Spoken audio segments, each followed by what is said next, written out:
नमस्कार। कार्यक्रम शिक्षालयमा स्वागत छ। म माधव भुसाल। शिक्षालयमा शिक्षासँग सम्बद्ध विषयका बारेमा हामीले उठान गर्छौं। शिक्षासँग विभिन्न किसिमका जिज्ञासाहरू उठ्ने गरेका छन्। शिक्षाले जुन किसिमको आमूल परिवर्तन गर्नुपर्ने हो त्यो किसिमको परिवर्तन गर्न सकिरहेको अवस्था छैन। विभिन्न किसिमका संघ संस्थाहरू पनि लागि परेको देख्छौं, तर ती संघ संस्थाले खेलेको भूमिका पनि त्यति सराहनीय र उल्लेखनीय देखिँदैन। जुन किसिमको नाराबाजीहरू बढी मात्रामा गरिन्छ त्यो अनुरूपको व्यावहारिक धरातल हामीले देखेका छैनौं।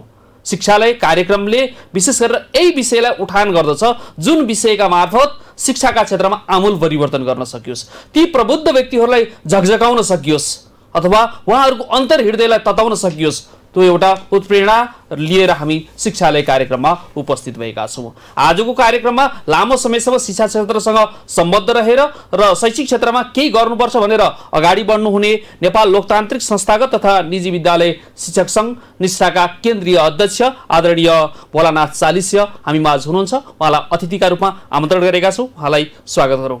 नमस्कार। नमस्कार, धन्यवाद। यहाँले शिक्षा क्षेत्रलाई नजिकबाट निहाल्नु भएको छ र नजिकबाट अनुगमन पनि गर्नुभएको छ। हरेक किसिमका गतिविधिहरूसँग यहाँ संलग्न पनि हुनुहुन्छ। तर यहाँहरूले चाहे अनुरूपको अहिले संस्थागत विद्यालय र निजी विद्यालयहरू जुन किसिमले अगाडि बढ्नुपर्ने हो त्यो तदारबताका साथ अगाडि बढ्न सकिरहेको छैन। के छ, यहाँहरूलाई अगाडि बढ्नका लागि राज्यको प्रावधानले नीति निर्माताहरूले अप्ठ्यारो पारे या यहाँहरू आफूमा नै त्यो कमजोरीहरू रहे? हस्, धन्यवाद।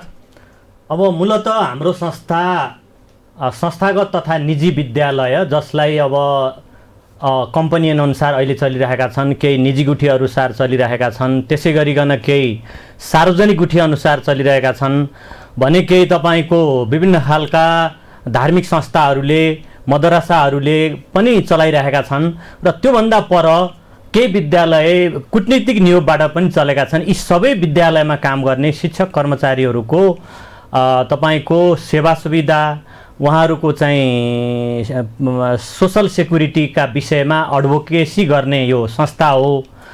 तर सँगसँगै हाम्रो एउटा यो संस्थाले अघि तपाईँले भूमिकामा भने जस्तो फगत नाराबाजीमा मात्रै अल्झेर बसेको यो संस्था पनि होइन र सम्पूर्ण शिक्षालाई एउटा विहङ्गम दृष्टिकोणले हेरेर र विभिन्न शिक्षाका सबै आयामहरूलाई कसरी अगाडि बढाउँदा त्यहाँका सबै स्टेक होल्डरहरू लाभान्वित हुन्छन् र अल्टिमेटली त्यसको सबैभन्दा प्रमुख तत्त्व भनेको विद्यार्थी हो। विद्यार्थी कसरी लाभान्वित हुन्छन् भन्ने कुरामा हाम्रो संस्थाको स्पष्ट दृष्टिकोण छ र अहिलेको सन्दर्भमा अब जुन अहिले शिक्षा ऐन अहिलेको वर्तमान शिक्षा मन्त्रीले मार्फत संसदमा टेबल भएको छ, संसदमा दर्ता भएको छ। अब त्यसका विषयमा हाम्रो अलिकति फरक मत छ, हाम्रो रिजर्भेसन छ। किन छ भन्नुहुन्छ भने यसका धेरै चाहिँ यसका तपाईँको कारणहरू छन्। प्रमुख कारण के हो त भन्दा अहिलेको संविधानले शिक्षालाई, यो संविधानले भनौँ अथवा हाम्रो एउटा चाहिँ शिक्षाको दर्शनले शिक्षालाई एउटा पब्लिक सर्भिसको रूपमा डिफाइन गरेको छ।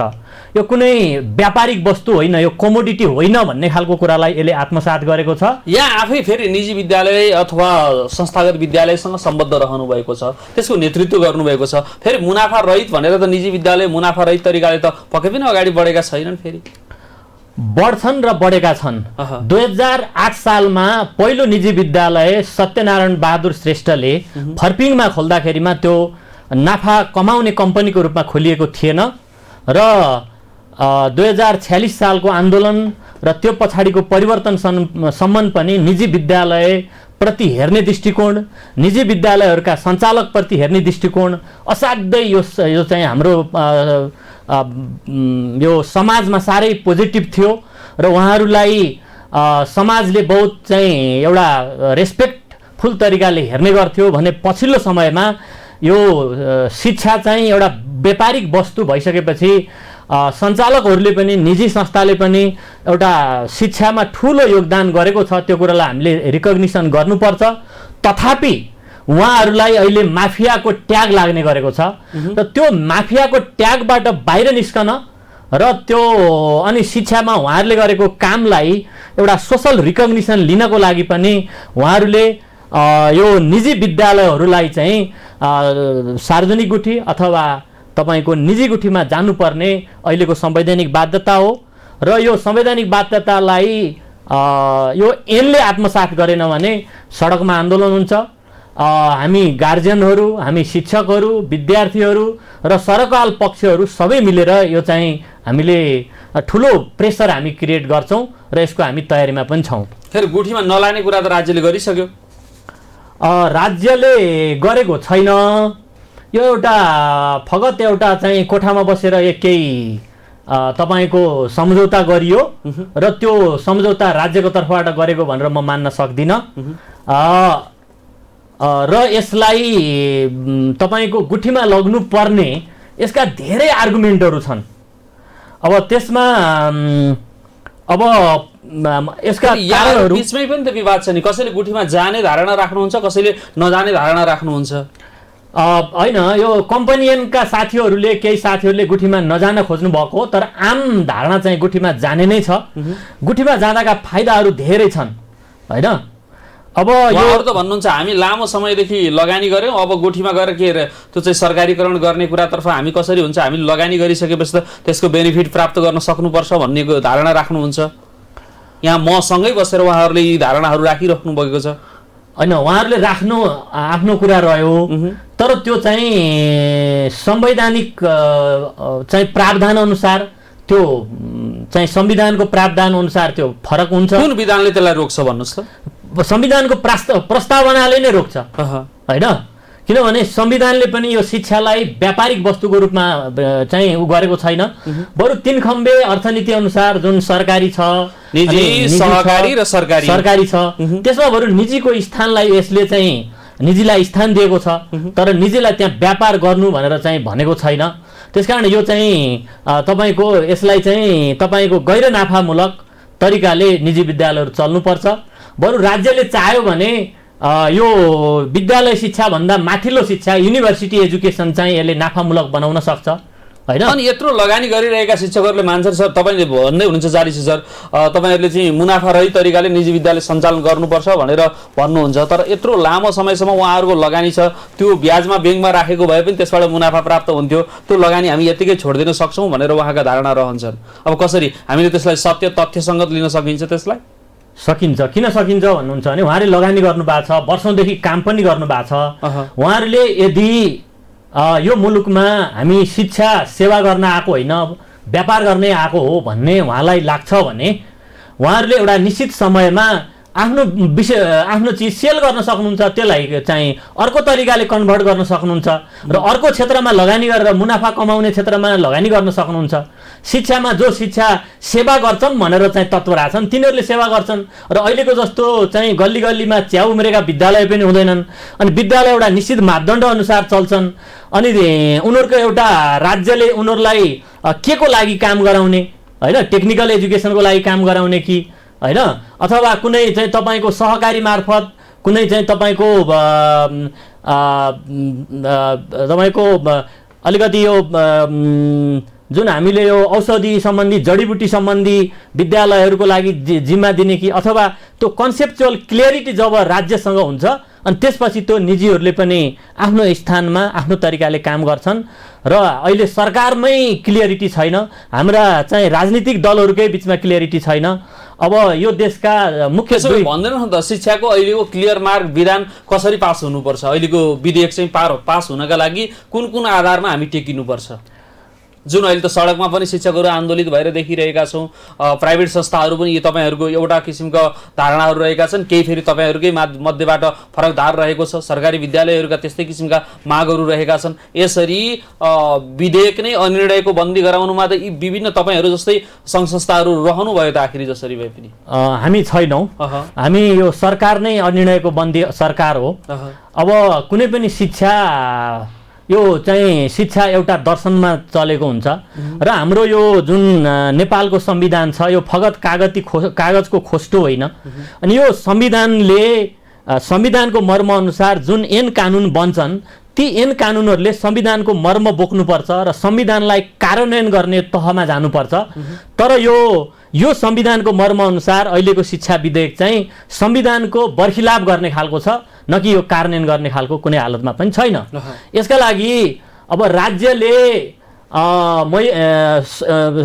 सम्पूर्ण रूपमा शिक्षामा लगानी गर्न नसकिसकेपछि निजी क्षेत्रलाई स्थान दियो। निजी क्षेत्रका साथीहरूले आफ्नो स्वरोजगारको लागि पनि गर्नुभयो होला, कसैले व्यापारको लागि पनि गर्नुभयो होला र यो निजी विद्यालय खोल्नुभयो। उहाँहरूको पनि कुनै गल्ती छैन। राज्यले त्यो प्रावधान कुनै बेला गरिदिइसकेपछि उहाँले गर्नुभयो र उहाँहरूको सम्पत्तिको हक पनि छ।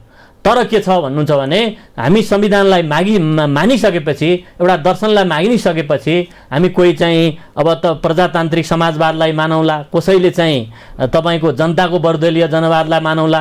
यो चाहिँ यो जनवाद उन्मुख अथवा समाजवाद उन्मुख हाम्रो चाहिँ विधान अथवा यो संविधानलाई मानिसकेपछि हामी त्यो पाटोमा हामीले टेक्नै पर्छ।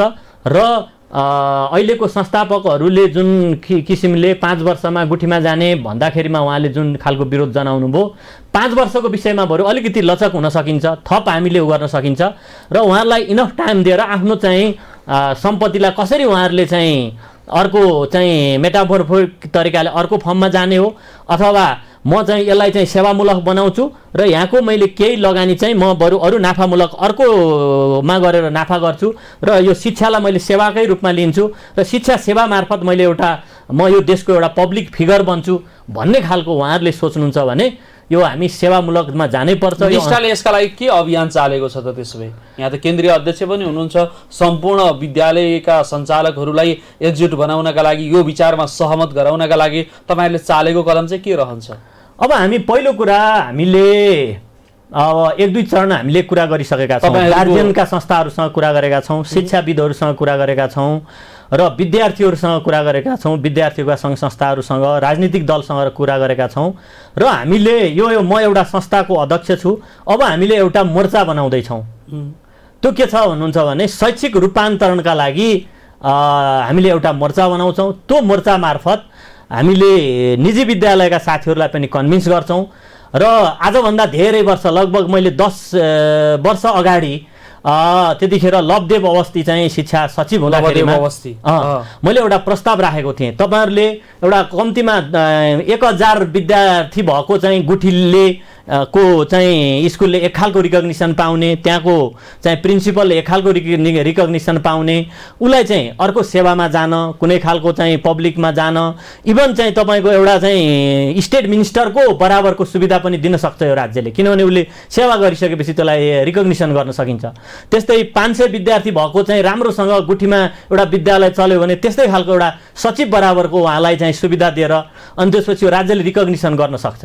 तर के छ भन्नुहुन्छ भने यो शिक्षालाई व्यापार गर, यो नाफामूलक तरिकाले जाऊ भनेर राज्यले छोड्नु भनेको राज्यको कमजोरी हो। आधारमा टेक्नलाई यहाँले भने जस्तो हामी मोर्चा बनाएर फेरि अगाडि बढ्छौँ भन्नु, यो संस्थाले के काम गर्न नसक्ने अवस्था हो? तपाईँले नेतृत्व गरिरहेको संस्थाले होइन, काम गरिरहेको छ, मोर्चा बनाउनु पर्ने आवश्यकता होइन, काम गरिरहेको छ। हामीले एउटा लुज फोरम बनाउने हो। त्यो लुज फोरमको एउटा उद्देश्य हुन्छ, उद्देश्य प्राप्ति भएपछि त्यो स्वतः विघटन हुन्छ। अवस्थामा त यो मोर्चा बनाउने, सङ्गठनहरू बनाउने कुरा, यी विभिन्न किसिमका सङ्गठनहरू बनाउने, राजनीतिक आधार तय गर्ने प्रावधान मात्रै देखिरहेका छौँ। अस्ति भर्खरकै शिक्षक महासङ्घका पदाधिकारीहरू समेत वहाँनिर राजनीतिक चङ्गुल अथवा प्रलोभनमा फस्नुभयो भन्ने देखिन्छ। यहाँ भित्रबाट पनि कतै राजनीतिको गन्ध देखिएर त्यतातिर प्रवेश गर्नका लागि ढोका खोल्ने एउटा आधार त तय हुन लागेको होइन। होइन, त्यो होइन। किन भन्नुहुन्छ भने अब यो अहिले तपाईँसँग कुरा गरिरहँदा हामीले हाम्रो उद्देश्य पूर्ति गर्नका लागि सबैसँग हामी सहकार्य गर्छौँ र अघि मैले भने यहाँ चाहिँ तपाईँको समाजवादका विभिन्न मोडलका बारेमा हामी छलफल गर्छौँ होइन, र त्यसको कार्यान्वयनको पक्षमा हामी सबै उदासीन भयौँ र यो शिक्षालाई सेवामूलक बनाउनको लागि जो मान्छेसँग हामी हातेमालो गर्दा अगाडि बढ्छौँ ती सबैसँग हामी हातेमालो गर्छौँ। किन भन्नुहुन्छ भने मैले धेरै चाहिँ यो शिक्षा सम्बन्धी पढेको छु र यो सञ्चालकहरूको वास्तवमा भन्नु भने कुनै दर्शन र पार्टी पनि नभएको मैले फेला पारेँ होइन। र एउटै किताबमा एउटा मार्क्सवादी दर्शनकारले एउटै किताबमा एकदमै अरू सबै क्षेत्रमा चाहिँ तपाईँको निजी क्षेत्रलाई चाहिँ कार्टेलिङलाई बन्द गर्नुपर्छ, यो चाहिँ तपाईँको तपाईँको के अरे सिन्डिकेट हटाउनुपर्छ भनेर अघिल्लो प्याराग्राफमा लेखिएको छ भने तल आएर फेरि शिक्षालाई चाहिँ निर्वाध रूपमा खुला छोडिदिनुपर्छ, यो चाहिँ तपाईँको के अरे उदार तरिकाले छोड्नुपर्छ भनेर लेख्नु भएको छ। त्यसकारण हामीसँग धेरै साथीहरू छन्, माओवादीका साथीहरू हामीसँग नजिक छन्, एमालेका साथीहरू हामीसँग नजिक छन्, अरू पार्टीका चाहिँ कङ्ग्रेसकै साथीहरू हामीसँग नजिक छन्। तर ती साथीहरू के छन् त भन्दा शिक्षालाई सेवामूलक बनाइसकेपछि त्यहाँनिर विद्यार्थी पनि लाभान्वित हुन्छ, गार्जियन पनि लाभान्वित हुन्छ, काम गर्ने मान्छेहरू पनि लाभान्वित हुन्छन् र समग्र देश नै लाभान्वित हुन्छ भन्ने हाम्रो फ्रेमवर्क हो। र त्यो फ्रेमवर्क अनुसार त्यसका लागि लाग्ने खर्च जुन इक्विपमेन्टहरू हुन्छन् यी सबै कुराहरू चाहिँ कसले क्षतिपूर्ति गर्छ त्यसका लागि चाहिँ? यसको हामी सम्बन्धित संस्थाहरूबाट हामीले थोरै पैसा उठाउँदा पनि पुग्छ यो, किनभने हामीले यसलाई अलिकति पब्लिसिटीमा लग्ने, हाम्रा माननीयहरूलाई यो कुरा बुझाउने, अब आवश्यक पर्दा अलिकति प्रेसरका प्रोग्रामहरू गर्ने भएको हुनाले अब यसलाई त्यत्रो ठुलो धनराशि खर्च हामीले गर्नु पर्दैन। त्यसरी त सेवामूलकै तरिकाले अगाडि बढ्नु बौद्धिक के सरकारी विद्यालयको स्तरलाई गुणस्तर बढाउनका लागि तपाईँहरूले पहल गर्न सक्नुहुन्न, त्यतातिर हात हाल्नका लागि? तपाईँले ठिक भन्नुभयो, सरकारी विद्यालयलाई पहल गर्न सकिन्छ। तर के छ भन्नुहुन्छ भने सरकारी विद्यालयहरूलाई पहल गर्नका लागि पनि केही फ्रेमवर्कहरू हामीले बनाउनुपर्छ। सरकारी विद्यालयहरू गुणस्तरहीन भएनन् र निजी विद्यालयहरू गुणस्तर छन् भन्ने मात्रै हामीले जुन एक खालको चाहिँ भाष्य निर्माण गरेका छौँ त्यो पनि त्यति धेरै सान्दर्भिक छैन। किन छैन म तपाईँलाई एक दुईवटा चाहिँ क्वालिटेटिभ डेटा दिन्छु। जस्तो कि एउटा पाठशालामा पढिराखेको, पाठशाला भन्ने स्कुल छ, अब र अरू धेरै यहाँ चाहिँ 4 तारे 5 तारे होटल जस्ता स्कुल छन्। अनि त्यहाँ पढेको एउटा मेरो चाहिँ तपाईँको साथीको छोरा त्यहाँबाट 10 कक्षा पास गरिसकेपछि बुढा नीलकण्ठमा 11-12 पढ्न गए र बुढा नीलकण्ठ स्कुलले के गर्छ त भन्दा त्यहाँ सबै चाहिँ देशैभरिका सबै वर्ग क्षेत्रका मान्छेहरूलाई ल्याएर त्यहाँ बुढा नीलकण्ठको यस्तो चाहिँ समाजवादी उ छ कि त्यहाँ विद्यार्थीको नाम मात्रै चिनिन्छ, थर पनि चिन्दैन। त्यस्तो खालको ठाउँमा गएर पढ्दाखेरिमा उसले त्यहाँ समायोजन हुन सकेन। भनिसकेपछि अब त्यो हामीले चाहिँ त्यो 5 तारे होटलमा पढाएर यो चाहिँ तपाईँको यो समाजमा विभिन्न वर्गका मान्छे छौँ, तिनीहरूप्रति हामीले एउटा इमोसनल सिम्पथी राख्नुपर्छ, सबैसँग मिल्नुपर्छ, वर्गीय चाहिँ रूपमा हामीसँग अरूसँग चाहिँ एसिमिलेट भएर यो समाजमा रहन सक्छ भन्ने खालको कुरा त त्यसले सिकाउन सकेन। त्यस्तै अर्को एउटा निजी विद्यालयमा 10% तपाईँको स्कलरसिप दिनुपर्छ भन्ने अहिलेको चाहिँ विनयावलीमा प्रावधान छ, पनि राखेका छन् फेरि होइन।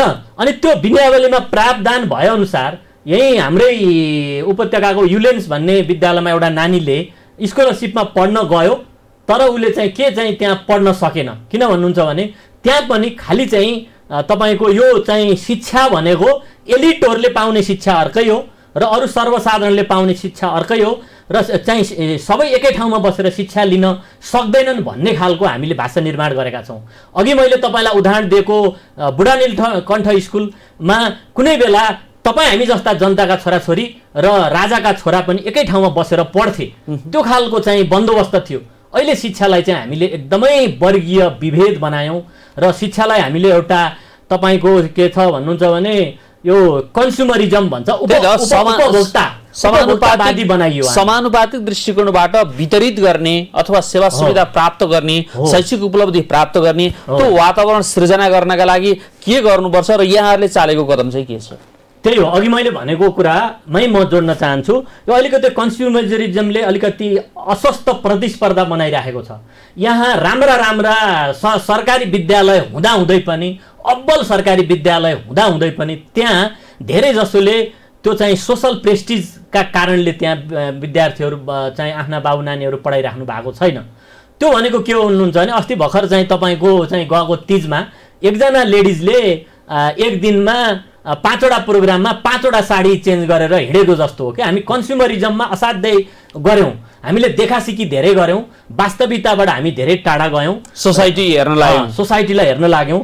त्यसले गर्दा यो के भइराख्यो त भन्दाखेरिमा हामीले यो शिक्षालाई, अब यो शिक्षा भनेको तपाईँको एउटा असिमिलेटेड भएर सबैले पढ्ने, सबैले जान्ने, एकले अर्कोलाई चाहिँ रेस्पेक्ट गर्ने चिज हो भन्ने खालको कुरा अलिक कम भयो। तर यो कम भइरहेको छ। तर यो अघि मैले भनेको कन्ज्युमरिजम यो पछिल्लो दिनमा अलिकति कम भएको छ। यो लेटर ग्रेडिङ यताउता भइसकेपछि अहिले पहिलाको जस्तो अनि अनावश्यक रूपमा तपाईँको के अरे बबन्डर गर्ने, ठुला ठुला होर्डिङ बोर्ड राख्ने, अनि त्यसपछि सरकारी 8-10 सरकारी विद्यालय भिजिट गर्न जाने, त्यहाँका राम्रा राम्रा क्रिम विद्यार्थीहरूलाई पैसै हालेर किनेर ल्याएर निजीमा ल्याउने, निजीमा पढाउने 1-2 वर्ष, अनि उनीहरूले अर्को सरकारीले बनाइदिएको ब्याकग्राउन्डमा अनि त्यसपछि कक्षा 12 उत्तीर्ण भयो ल्याए भनेर अनि त्यसैलाई फेरि विज्ञापन गर्ने, त्यसैलाई विज्ञापन गराउने हैन। त्यस खालको अस्वस्थ प्रतिस्पर्धा पनि भइरहेको छ। त्यसकारण यो अस्वस्थ प्रतिस्पर्धा केले बनाएको छ भन्नुहुन्छ भने यो नाफा जसरी पनि कमाउनु पर्छ, नाफा नै पहिलो उद्देश्य हो भन्ने चिजले चाहिँ यो अस्वस्थ प्रतिस्पर्धा बनाएको छ। यो नाफालाई प्रमुख उद्देश्य नभएर शिक्षालाई सेवा रूपमा जब हामी परिभाषित गर्छौँ त्यसपछि यहाँ ठुलो परिवर्तन आउँछ शिक्षामा, र यो परिवर्तन हामीले छोटो समयमा महसुस गर्न सक्छौँ। र त्यो परिवर्तनको लागि फेरि अहिले मैले भनेको चिजले मात्रै पनि पर्याप्त हुँदैन। जस्तो कि अहिले अब यो शिक्षा विधेयकको एउटा कति 76 धारामा एउटा कुरा के लेखियो भन्नुहुन्छ भने सरकारी विद्यालयका शिक्षकहरूले चाहिँ विभिन्न खालको कम्पनी खोल्न, सहकारीमा इन्भल्भ हुन, यो त्यो गर्न नपाइने भन्ने खालको लेखेको छ। त्यो राम्रो कुरा हो। त्यो के चिजले पनि राम्रो हो भने हाम्रो पूर्वीय दर्शनले के भन्छ भने तपाईँले यो वर्ण व्यवस्थालाई एउटा तपाईँको नस्लको रूपमा नलिइकन हामीले बुझ्न खोज्यौँ भने हाम्रो वर्ण व्यवस्थामा के छ भन्नुहुन्छ भने ब्राह्मण छ, क्षेत्री छ, वैश्य र शूद्र छ। र यो शिक्षा भनेको के हो भन्दा ब्राह्मणले गर्ने काम हो। ब्राह्मण भनेर फेरि तपाईँ हामी चाहिँ जातले बाहुन होइन कि कर्मले बाहुन जो छ उसले मात्रै यो शिक्षा चाहिँ लेनदेन गर्ने हो। र शिक्षा कहिल्यै पनि व्यापारिक वस्तु हुँदैन। जब एउटा हामीले जब व्यापार गरिन्छ भने त्यो शिक्षाबाट हामी अर्को क्षेत्रमा जानुपर्छ, र अर्को क्षेत्रमा गरेर त्यो हामीले व्यापार गरिसकेपछि हामी वैश्य कहलाउँछौँ होइन। त्यसकारण हामीले वैश्यले गर्ने काम भनेको व्यापार हो, र त्यो व्यापार हामीले चाहिँ त्यो वर्ण व्यवस्था अनुसार हामीले चाहिँ ब्राह्मणले गर्ने काम गरिरहेका छौँ। र ती ब्राह्मण रूपी, सबै ब्राह्मण होइन नै, फेरि ब्राह्मण रूपी शिक्षकहरू अध्ययन गर्नुपर्छ, अनुसन्धान गर्नुपर्छ। यहाँले भन्न खोज्नुभयो विद्यालय सञ्चालक हुन् अथवा अध्यापक हुन्, सबैमा त्यो ब्राह्मण रूपी अथवा ब्रह्मत्व हुनु पर्यो। त्यो ब्रह्मत्व भएका चरित्र बोकेका व्यक्तिले मात्रै शैक्षणिक क्षेत्रमा प्रवेश गरे भने मात्रै परिवर्तन सम्भव छ। होइन भने वैश्य शूद्र चरित्र बोक्ने तर ब्राह्मण हुँ भनेर अगाडि बढ्ने भयो भने तिनले चाहिँ गर्दैनन् है, त्यो सम्भव छैन। अर्थात् चारित्रिक दृष्टिकोणबाट प्राज्ञिक उन्नयन गर्छु भन्ने किसिमको धारणा बोकेका व्यक्तिहरू चाहिँ शिक्षामा प्रवेश गर्न पाउनुपर्छ र प्रवेश हुनुपर्छ। होइन भने उनले फरक धारका व्यवसायहरू रोज्न सक्छन्। एकदमै सही कुरा हो। र सँगसँगै एउटा कुरा म के पनि यहाँ जोड्न चाहन्छु भने अहिले यो बजारमा एउटा चाहिँ यो स्वार्थको द्वन्द्व, कन्फ्लिक्ट अफ इन्ट्रेस्ट भन्ने चाहिँ हामीले बहुत चाहिँ चलन चल्तीमा आएको शब्द छ। र कन्फ्लिक्ट अफ इन्ट्रेस्ट हुने गरी र संविधानको मर्म, शिक्षा ऐनको मर्म अनुसार काम गर्ने जो कसैलाई पनि यो राज्यले छुट दिनु हुँदैन भन्ने मेरो चाहिँ हाम्रो संस्थाको एउटा चाहिँ माग हो। मर्म विपरीत। त्यो भनेको के हो भन्नुहुन्छ भने सार्वजनिक शिक्षालाई गुणस्तरीय बनाउने र आवश्यक परेको ठाउँमा केही निश्चित डिफाइन गरेर निजीले पनि चाहिँ आफ्नो काम गर्ने भनेर हामीले मानिसकेपछि यो चाहिँ देशमा, यो देशका शिक्षा मन्त्री, यो देशका सभासद, यो देशका चाहिँ तपाईँको मेयरहरू, यो देशका उपमेयरहरू र यो देशमा सार्वजनिक शिक्षालाई मैले राम्रो गर्छु भनेर चाहिँ त्यही तपाईँको के अरे यो सरकारी विद्यालयमा काम गर्ने शिक्षकहरू हुन् वा अथवा चाहिँ तपाईँको प्रहरू हुन्, यिनीहरूले पनि निजी विद्यालयमा लगानी गरेको चाहिँ हामीले पाएका छौँ। हामी सर्वत्र देखिरहेका छौँ। मन्त्रीदेखि लिएर सामान्य एउटा शिक्षकसम्म, सरकारी शिक्षकसम्म हरेक निजी विद्यालयहरू स्थापना गर्ने होडबाजीमा हुनुहुन्छ है। अहिले स्थापना गर्नुभएको छ, चाहे शिक्षा मन्त्री नै किन नहोस्, प्रधानमन्त्री नै किन नहोस्, प्रधानमन्त्री अथवा भूतपूर्व प्रधानमन्त्री नै किन नहोस्, उहाँहरू सम्पूर्णका एउटा देखाउने र व्यावहारिक रूपका दाँतहरू फरक फरक छन्। र त्यो अवस्थामा शिक्षामा कसरी परिवर्तन ल्याउन सकिन्छ? ल त्यही हो, उहाँहरूले पुराना पार्टीका देखाउने र चपाउने दाँत यिनीहरूका अलग भए र उहाँहरूले अघि भर्खरै यहाँले भन्नुभयो युलियन्स स्कुल एउटाको होला, राई स्कुल फरकको धारको छ हो। धारबाट फरक धारमा मडिएका छन्, अन्य स्कुलहरू फेरि अन्य पार्टीका रहेका छन्। पार्टीसँग सम्बन्धित व्यक्तित्वहरूले नै त्यसलाई संरक्षण गरिरहेका छन्। फेरि उनीहरूको हित विपरीतका विधानहरू अथवा विधेयकहरू पारित हुन दिँदा पनि दिँदैनन्। यो अवस्थामा कसरी तपाईँहरूले चालेको स्वच्छ कदमले अगाडि निरन्तरता प्राप्त गर्ला? अघि तपाईँहरूले भनेका विद्यालयहरू यदि कम्पनी नै हुन् भने चाहिँ हामीलाई आपत्ति छ। तर गुठीमा चलेका हुन् भने अहिले हामीले आपत्ति जनाउँदैनौँ। गुठीबाट चाहिँ सञ्चालन गर्न सक्नुभयो। अथवा अझ राम्रो चाहिँ व्यवस्था त के हुन्छ भने अघि तपाईँले भने जस्तो यो देखाउने र चपाउने दाँत अलग भएकै कारणले पुराना पार्टीहरूलाई जनताले विश्वासको चाहिँ नगर्ने अवस्थाको पछिल्लो समयमा सिर्जना भएको छ। र यी पुराना पार्टीहरूले आफ्नो दर्शन अनुसार अब चाहिँ तपाईँको सिद्धान्त अनुसार प्रजातान्त्रिक समाजवाद अनुसारको चाहिँ शिक्षाको मापदण्ड के हो, शिक्षाको चाहिँ तपाईँको मानक के हो भनेर काङ्ग्रेसले भन्न सक्नुपर्छ। त्यस्तै जनताको बहुदलीय जनवाद अनुसार शिक्षाको मानक के हो भनेर चाहिँ एमाले भन्न सक्नुपर्छ। यी देशका ठुला पार्टी हुन् र त्यस्तै अरूले पनि त्यो भन्न सक्नुपर्छ।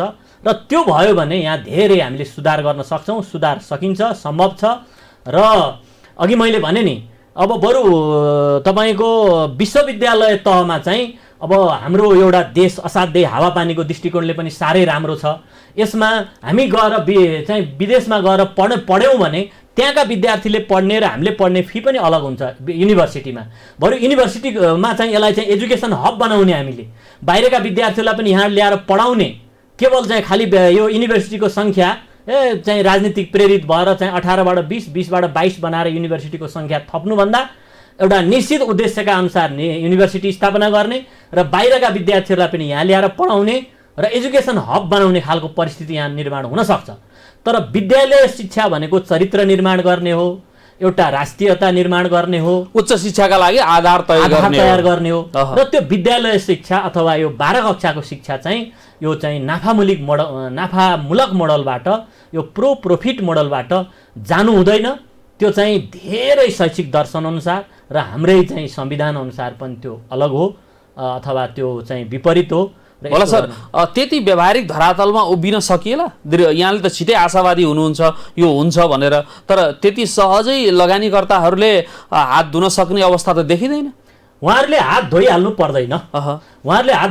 पर्दैन र कुनै बेला निजीले पनि आऊ तिमीहरूले पनि काम गर, एउटा व्यावसायिक रूपमा काम गर भनेर चाहिँ राज्यले छोडिदियो। त्यो राज्यको कमजोरी भयो होइन। अब त्यो राज्यको कमजोरीको अब त मेरो सम्पत्तिमा मेरो अधिकार भन्नुहुन्छ उहाँहरूले। उहाँहरूको अधिकार छ त अहिले चाहिँ निजी कम्पनी हुँदाखेरिमा त त्यो अधिकार त उहाँले चाहिँ तपाईँको बेचबिखन गर्न पाउनुभयो, अरू तरिकाले चेन्ज गर्न पाउनुभयो होइन।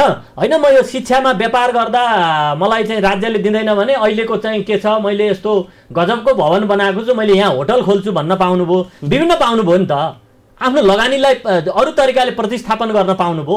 तर राज्यले ल आजका दिनबाट सबै सेवामूलकमा जानुपर्छ भनेपछि यहाँहरू जुन अहिले लोकतान्त्रिक संस्थागत विद्यालयसँग सम्बन्धित छ, तपाईँहरूकै विचार काङ्ग्रेस माओ पार्टीले स्वीकार गर्न सक्छ? अब यो पार्टीगत हिसाबले पनि हेर्नुपर्ने अवस्था छ, किनकि शिक्षा नीति अहिले बनाउँदै गर्दा हरेक किसिमका प्रावधानहरू ल्याउँदै गर्दा हरेक कुरा राजनीतिसँग गएर जोडिन्छ। त्यही भएर राजनीति इतर हामी कुनै पनि गतिविधि अहिले सञ्चालन गर्न नसक्ने अवस्था छ। अब त्यो राजनीतिले चाहिँ यहाँहरूको विचारलाई बोकेर हिँड्छ या हिँड्दैन? हिँड्छ। किन हिँड्छ भन्नुहुन्छ भने हाम्रो पार्टीको संसदीय दलले अस्ति 9 र 10 गते एउटा सबै पक्षलाई बोलाएर अन्तर्क्रिया गर्यो होइन। यो चाहिँ तपाईँको काङ्ग्रेस पार्टी पहिलो बन्यो, यो बहुलवादी पार्टी पनि हो र बहुलवादमा यसले विश्वास पनि गर्छ र अरू जस्तो केन्द्रीयता लाद्ने पार्टी पनि हो होइन। त्यसकारण यसले आफ्ना स्टेक होल्डरहरूलाई, आफ्ना शुभेच्छुक संस्थाहरूलाई, आफ्ना भातृ संस्थाहरूलाई सोध्छ, कन्सल्टेसन गर्छ र के गर्दा ठिक हुन्छ भन्ने खालको कुरा गरेर यो अन्तिम निर्णयमा पुग्छ। र हाम्रो पार्टीभित्रका माननीयहरू पनि अब जो माननीयहरूका आफ्नै विद्यालयहरू छन् उहाँहरू बाहेक अरू माननीयहरू चाहिँ होइन शिक्षालाई सेवामूलक नै बनाउनुपर्छ भन्ने पक्षमा हुनुहुन्छ। लगानी गरेकालाई मनाउने प्रावधान छ कि छैन? हो लगानी गरेका फेरि आर्थिक प्रलोभन र चङ्गुलमा फसेर अहिले शिक्षा मन्त्रीदेखि लिएर हरेक व्यक्तिहरू तह र तबकाका व्यक्तिहरू पनि नीति निर्माणमा अहिले होडबाजी गरेर अगाडि बढ्नु भएको छ। निजी विद्यालयहरूका स्वार्थलाई नै बढी मात्रामा प्राथमिकता दिनुपर्छ भनेर उहाँहरू अहोरात्र खट्नु भएको छ। यसका लागि ठुलो कसरत उहाँहरूले गर्नुभएको छ। यो विधान हामी अनुकूल हुनुपर्छ, यसमा मुनाफा रहित होइन नाफामूलक हुनुपर्छ भनेर अहिले अहोरात्र उहाँहरू खटेको हामीले देखिरहेका छौँ। उहाँहरूका संवादहरूमा पनि त्यस किसिमको विचारहरू हामीले प्राप्त गरिसकेका छौँ। तसर्थ त्यति सहज छैन जस्तो लाग्छ होला सर? ठिक छ, सहज छैन, तर राम्रो काम सधैँभरि गरिराख्नुपर्छ र अगाडि बढ्नुपर्छ। र पवित्र कामको लागि चाहिँ हामीले चाहिँ मोरल इन्टिग्रिटी ठुलो बनाएर हामीसँग ठुलो नैतिकता छ भनेर, किनभने उहाँहरूले आफ्नो लागि कुरा गर्दै हुनुहुन्छ भने म यो ठाउँमा बसेर देशको लागि सोचिरहेको छु, बच्चा बालबालिकाको लागि सोचिरहेको छु भने त्यसले धेरै छिटो जनमत चाहिँ जम्मा गर्छ र हामीले गर्न सक्छौँ। र अघि तपाईँले भन्नुभएको माननीयहरू पनि के छ भन्नुहुन्छ भने पछिल्लो समयमा हाम्रा केही माननीयहरूले चाहिँ यो कुरा महसुस गरेरै के गर्नुभएको छ भन्दाखेरिमा अहिले उहाँहरूको लगानी अब ब्याङ्कतिर सेटल गर्नु चाहिँ तपाईँको चाहिँ सेटल गरिराख्नु भएको छ, उहाँहरूको लगानी हाइड्रो पावरतिर सेटल गरिराख्नु भएको छ, अरू खालका कम्पनीहरूमा प्रशोधन कम्पनीहरूमा लगानी गर्नुभएको छ, केही अन्तर्राष्ट्रिय स्तरका चाहिँ कम्पनीहरूमा मल्टिनेसनल कम्पनीमा नि लगानी गरिराख्नु भएको छ। अब शिक्षालाई सेवामूलक बनाउनुपर्छ है। हाम्रो चाहिँ के छ भने हामी एउटा राजनीतिक रूपले सामाजिक रूपले कुनै ठाउँमा अडिसकेपछि हामी केवल व्यापारी मात्रै होइन, अब म चाहिँ एउटा चाहिँ समाजसेवी हो भन्ने खालको कुरा महसुस गरेको अवस्था छ। केही नवप्रवेशी साथीहरू जो उहाँहरूले लगानी गर्नुभयो र हाम्रो लगानी उठिसकेका छैन भन्ने उहाँहरूलाई एक खालको सन्तास छ। उहाँहरूले पनि त्यो कुरालाई स्कुलको नाममा लगानी के अरे जग्गा किन्नु भएको छ भने त्यो आफ्नो कम्पनी हो भने त आफ्नो नाममा चेन्ज गरे भइहाल्यो नि, अरू तरिकाले चेन्ज गरे भने। अनि त्यो उहाँहरूले पनि त्यो गर्न सक्नुहुन्छ र त्यो लगानीलाई उहाँहरूलाई पनि सहजता हुने गरी अघि मैले भने 5 वर्षलाई 7 वर्ष बनाउने हो कि म्याक्सिमम 10 वर्ष बनाउने हो कि कम्तीमा 10 वर्षमा एउटा क्राइटेरिया बनाएर अगाडि बढ्नुपर्छ। जति बेलासम्म उहाँहरूले आफ्नो लगानी पनि उठाउन सक्नुहुन्छ अथवा व्यवसाय चेन्ज गर्नुहुन्छ भने चेन्ज गर्ने एउटा समय पनि प्राप्त गर्न सक्नुहुन्छ, यहाँको धारणा त्यो रहन्छ। अर्को गर्नुभयो भने उहाँहरूलाई हामीले रेस्पेक्ट पनि गर्नुपर्छ। अहिले जस्तो जसरी हामीले माफिया भनेर भनिरहेका छौँ त्यो त्यस्तो खालको चाहिँ हामीले भाष्य पनि प्रयोग गर्नु हुँदैन। र उहाँहरूले जुन सेवा गरे बापत उहाँहरूलाई विभिन्न ट्याक्स पनि बुझाउनु भएको छ, विभिन्न किसिमका छ राज्यलाई तिर्नुपर्ने कुराहरू पनि तिर्नु भएको छ उहाँहरूले। अहिलेको प्रावधान अहिलेको मोडालिटी अनुसारले त उहाँले सञ्चालन गर्नेमा कुनै पनि आपत्ति रहँदैन, तर अब बनाउने विधेयकमा भने केही पुनरावलोकन गर्नु आवश्यक छ, सचेत हुनु आवश्यक छ। अन्धाधुन्ध तरिकाले विधेयक ल्याउँदै गर्दाखेरि अहिले सडकमा दिनदहाडै शिक्षकहरू पिटिएको अवस्था हामीले देखिरहेका छौँ। क्षति भएको छ, त्यो मानवीय क्षति नै हो। शिक्षाका लागि भनेरै एक किसिमले भन्नुपर्दा स्यालेरी प्राप्त नगरेर अहिले हामी देखिरहेका छौँ डाक्टरहरू आन्दोलित भएको अवस्था देखिरहेका छौँ। यो किसिमको परिदृश्य देशमा परिवर्तन आउँदै गर्दाखेरि यो अवस्था आउनु सामान्य लाग्छ अथवा यो अलिकति बेठिक छ? परिवर्तनको सङ्घारमा शिक्षकहरू यसरी आन्दोलित हुनु, डाक्टरहरू सडकमा आन्दोलित हुनु अथवा आफ्नो पेसा छोडेर आफ्नो कर्म छोडेर बाहिर आउने परिदृश्य निर्माण हुँदै गर्दा यो दृश्य चाहिँ ठिक हो परिवर्तनका नाममा? यो ठिक होइन। किन होइन भन्नुहुन्छ भने हामीले लोकतन्त्र यहाँहरूले समर्थन गरेको पार्टी पनि त अहिले नेतृत्वमा छ, सत्ता पक्षमै रहेको छ, होइन भन्नुहोस् त? यो तपाईँले भनेको परिदृश्य जुन खालको हामी परिदृश्य देख्दैछौँ त्यो राम्रो होइन। र यहाँ असाध्य अध्ययन गरेर कुनै एउटा शिक्षाविदले एउटा राम्रो चिज रिकमेन्ड गर्यो भने सरकारले सुन्दैन, सरकार बहिरो बन्छ। र त्यतिखेर रिकमेन्डेसन गर्दा त्यो व्यक्तिले आफ्ना लागि रिकमेन्ड गरेको हुँदैन। जब यो देशमा सडकमा मान्छेहरू आउँछन्, असाध्यै चाहिँ तपाईँको ठुलो प्रेसर हुन्छ, अनि बल्ल यो सरकारले सुन्ने खालको परिस्थिति छ। यो सरकार बहिरो छ। यो भाषा किन परिवर्तन गर्न सकिएन?